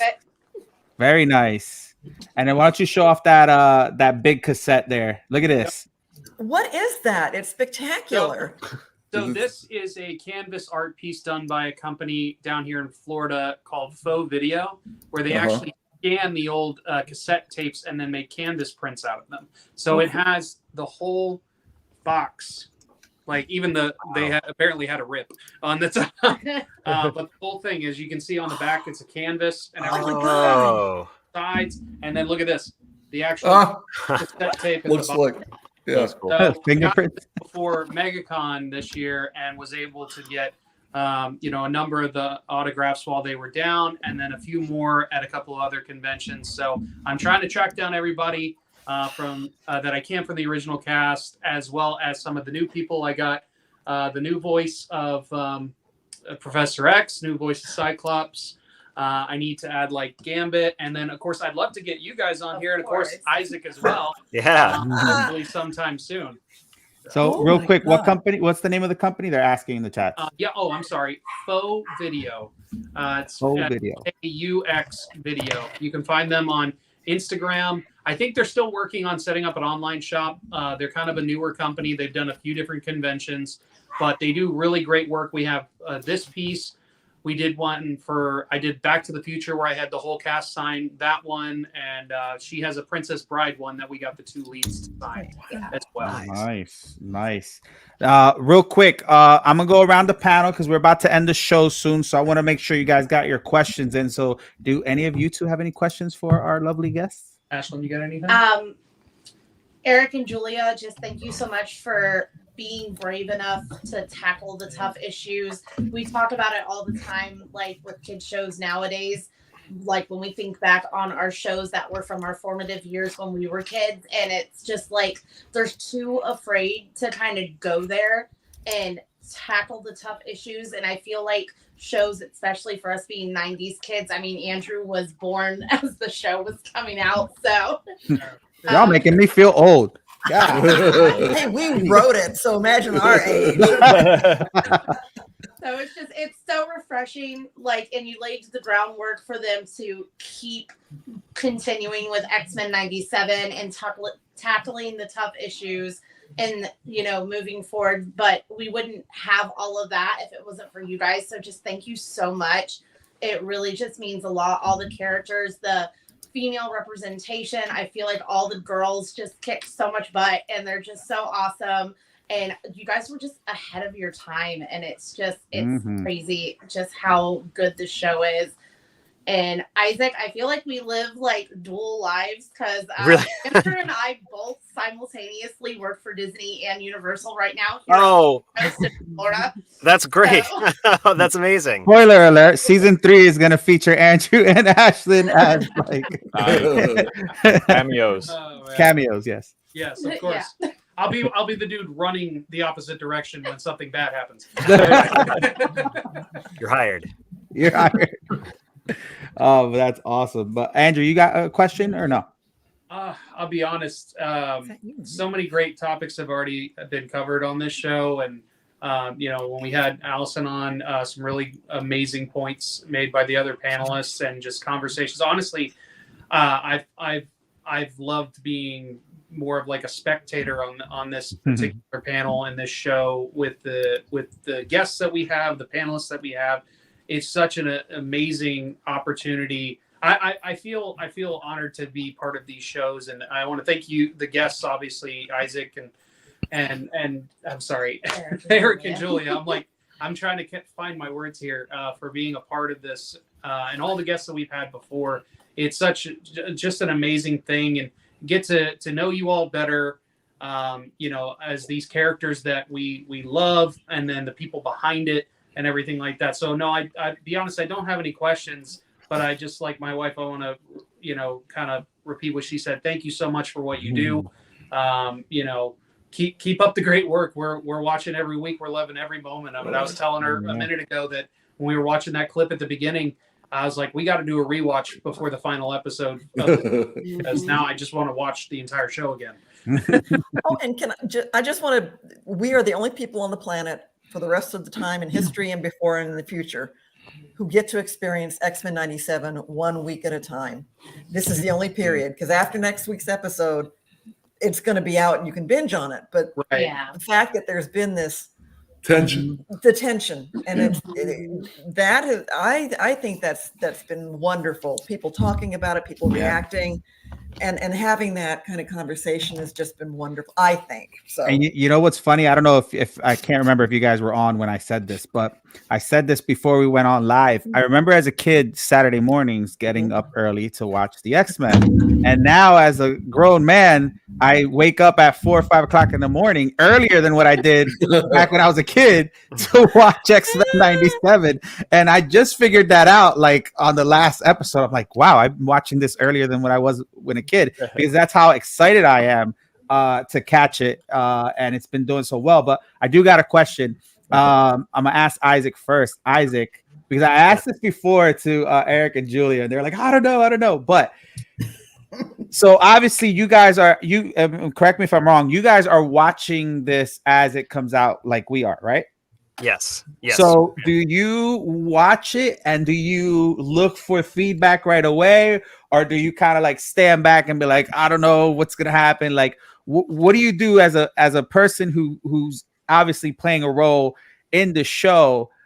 How do you look for the feedback? And when you watch the show itself, when it's done, are you as excited as we are to see the final thing together? Absolutely. I mean, I watch it like a fan. I mean, my memory is so bad for this, kind of like Allison was saying. Like once I do it, I forget about it, because some of these things we recorded like a year and a half, 2 years ago. So it's like experiencing it for the first time for the story in totality. So like I don't look for feedback really in like a direct way, just because I like enjoying it for however it comes into the world. And it's been such an incredible, joyful experience of listening to what people are saying. And I mean, honestly, like I have weekly watch parties with my friends at their place. Like it's a super casual thing. Like we're just watching it like kids watching it. Like it feels like we all just gather in the living room and just watch the show. So like that's how I'm seeing it.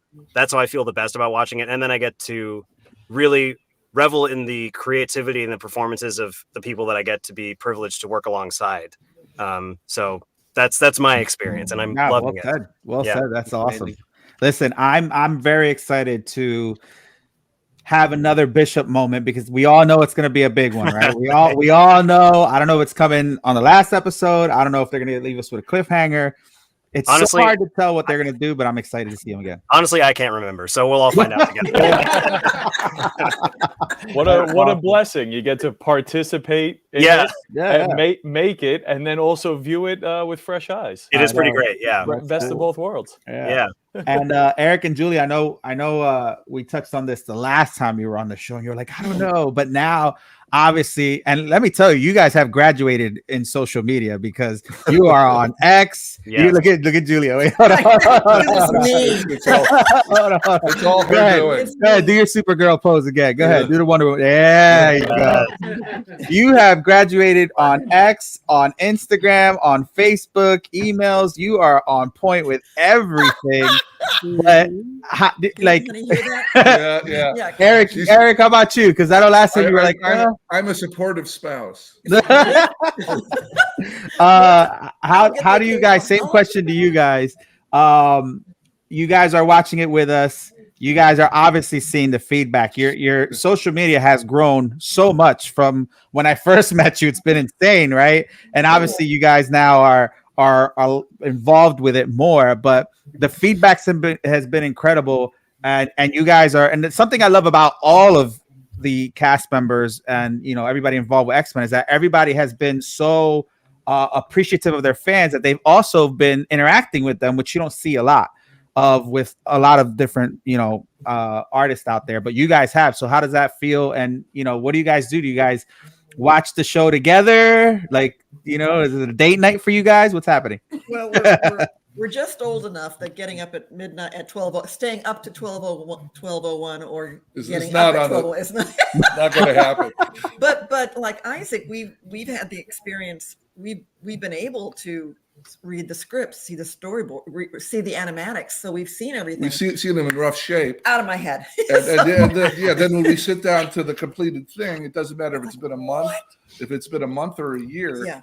It's all fresh, and you got to give credit to the craftspeople. Oh my God! Because you look at a rough version, it's got all the voice on it, it's got all every bit of action on it, but it's not quite tight. The music isn't quite there yet. The Newton brothers, by the way, Newton brothers. So the fact that we've seen rough versions of the story before, it doesn't matter. When we see the whole thing together and it's right for the first time, it's like something brand new. It really is. And I want to an appreciation of social media. It is a cesspool out there, but somehow with good old X-Men the animated series, and where I'm kind of threading the needle with X-Men97, it has been a wonderful, supportive, everyone's here to celebrate kind of place, and that is nice. That is very, very nice, and I appreciate that. You guys deserve it for sure. You deserve it. Real quick, Rashid, do you have any last questions or anything that you want to add on to before we continue heading out? No, just keep up the good work, and I don't know, are they aware that they have people crying over the show also? We still cry over it. I can't. I tear up when we start talking about specific scenes, like when Xavier's dying at the end of episode 76. I mean, from our show, and we start going into it because I remember all the emotion that went into the writing of the thing, and then the performances are great. So and then for them to use that as part of the teaser for what became X-Men97, oh my God, they're the fidelity, the respect. It's remarkable. And that was something that we just busted our asses trying to squeeze as much emotion into every episode that we could back when we did the original one, because if you think about it, we couldn't really show sex and violence because it wasn't the way an adult show, a primetime show, or an R-rated movie could. But our heroic story minds were pushing us that way. So instead of being able to show an adult level of violence or sexuality, we try to make the emotions as intense as possible. So we wanted you to cry, and we wanted to cry when we watched it. And just thinking that, okay, we got to write the script, and the artist got to do the storyboards way back when, and it was all heavy hand painted. But the realization that Isaac, the work you do and the other voice talents on the show, it's your voice. I mean, in other words, you don't have, I don't mean the luxury, but you don't have, the rest of what an actor might typically be able to use to convey. And I don't know how you guys do it. It's just, it's astonishing. I mean, we just saw him go Super Saiyan earlier, right? Like with Bishop. I mean, there's so much level to the talent that they do. It's quite amazing, and it's crazy too how look at now they just showed Wolverine pretty much put his claws through Magneto, right? That was insane. And let's not mention, you want to talk emotion. Oh my God. Oh yeah. I'm sorry. Gambit part. Episode 5. Oh my God. No, I don't think first off, I don't think nobody could have predicted that. Right. And we just had AJ on the show, and he actually said the line for us. And even when he said it, we were like, oh my God. But everything that led up to that part, to the end of it and all that, was just so emotional. That show, like a lot of the episodes do this for me, but that one particularly was just a roller coaster. My feelings were all over the place. It was fear. That episode was scary. Like I felt fear during that episode. It was Infinity War all over again. Yeah. in 30 minutes. Animated. And it's funny you said that. I said this before. It's amazing to me how much you guys could do in 30 minutes and the correct way, when some of these movies and other things in the hobby can't do in 2 hours. You guys are doing it in a half hour. So kudos to everybody out there, obviously. And we hope and pray that they take a lot from this. And for me, my wish is that if they do something live, that they take all of you with them. And just please do. It's there. The blueprint is there. Just take them and let them run the show and do a live action for it. That would be awesome. The show, to me, the show is just doing so much that should have been done in the live movies, you know. And just like you said with the with Wolverine, when he popped those paws in Magneto, and he said those little words to Magneto. Both of them both show like they're not backing down, because even though he had them claws in his chest, he still told Wolverine, "This is it. I'm gonna give you the full blast." You know? And in a great way, again, the folks working on X-Men97, that Wolverine sort of saying that to Magneto, that is a direct callback to the first episode 3 of the original series, Enter Magneto. Yes. When he himself says, as the X-Men are going to try and stop something awful from happening, you're all you're all fools, fools, but the brave are always the first to die. And then here we are 32 years later, and Wolverine is echoing that to Magneto. I mean, that was powerful. And they're paying a lot of respect to the old series, and you're writing and stuff too, which I love. Lumi, do you have anything before we leave? No, just that you guys are doing an amazing job. Like, I get excited every week just to watch the episode. Like, it's just so good just to have some good quality animation back. It's making me excited for the future. Yeah. And all the records you guys broke. Like the original series went up 500% on Netflix because people wanted to go see that. I'm sorry. Disney Plus. Sorry. Disney Plus. So they're gonna kill me now. Disney Plus. It went up 500%. You guys got 100% in Rotten Tomatoes, which is not an easy task to do, right? I think it was 100 or 98. I can't remember what it was. It's crazy. I mean, you guys are doing so well. And I don't want to harp on this too much. We talked about the Airbnb, $97 a night. Hint, hint. $97 a night to stay at the X Mansion, which I sent them a clip. I was like, we need to host the entire cast for the weekend here. George Buza was on. If George is on board, everybody's on board. But to get everybody in the same room, I don't know if they'll hear me out. But you guys are doing amazing. So super cool. Sean, any last words or anything that you want to, or any questions before we go? Just thank you. I'm fortunate enough to say that in a freelance capacity, I do this art thing full time. I've been a Marvel fan my whole life, an X-Men fan my whole life, and my entry into this world was the show. So, and it's ever since then, my life has been on this one course to like I said, do this full time. And so I wanted to truly from the bottom of my heart, thank you guys so much for bringing that to me as a little kid. And thank you as well for being on the show. It's been great to talk to you guys, and really appreciate it. On to 10 more seasons, please. All right. Yay. 6 seasons and a movie, baby. We're on 3 so far, apparently. So let's go. Yeah. Josh, anything you want to say before? No, just to kind of echo everybody else. Thank you guys so much, Eric and Julia, for bringing our favorite characters to life and having such a cultural impact on everybody. Like 30 plus years from when y'all started to hear, like you're hearing all these stories of what this has done for people, and it must be such an amazing feeling. Isaac, thank you so much for bringing Bishop back, and just really, really bringing it with that character. Just like Lael said earlier, now when we read that character, you're going to be the voice we hear.